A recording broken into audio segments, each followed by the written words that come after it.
యొక్క ప్రత్యేకమైన ఫలితాలు కనుక చూస్తే అజ్ఞానం తొలగిపోతుంది, విజ్ఞానం లభిస్తుంది, వారి జీవితంలో కాంతి వెదజల్లుతుంది, మాటల్లో మాధుర్యం, అద్భుతమైన శక్తి పెరుగుతుంది. వసంత పంచమి రోజు పూజా విధానం కనుక చూస్తే ఉదయాన్నే స్నానం చేసి తెల్లని లేదా పసుపు రంగు పైన తెలిపినటువంటి 11 నామాలతో స్తుతించడం. అక్షరాభ్యాసం చేసే వారికి అంటే చిన్న పిల్లలకు మొదటిసారి అక్షరాలు నేర్పించడానికి ఇది అన్నింటికంటే శుభ ముహూర్తం. అందుకే ఈ వసంత పంచమి రోజున చాలా వరకు చిన్న పిల్లలకు మొట్టమొదటిసారిగా అక్షరాభ్యాసాన్ని చేయిస్తారు.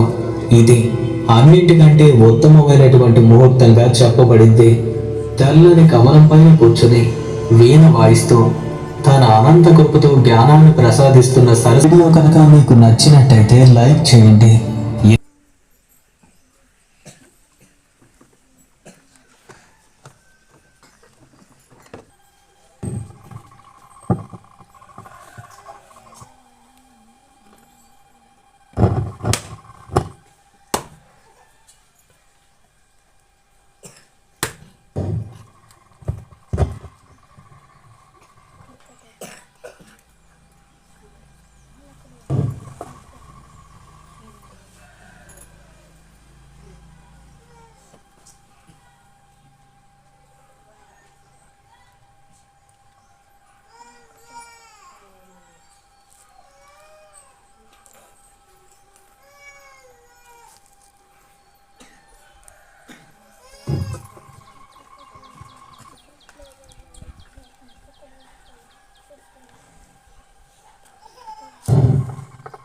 శుక్లాం వరదరం విష్ణుం శశివర్ణం చతుర్భుజం ప్రసన్నవదనం ధ్యాయేత్ సర్వవిఘ్నోపశాంతయే.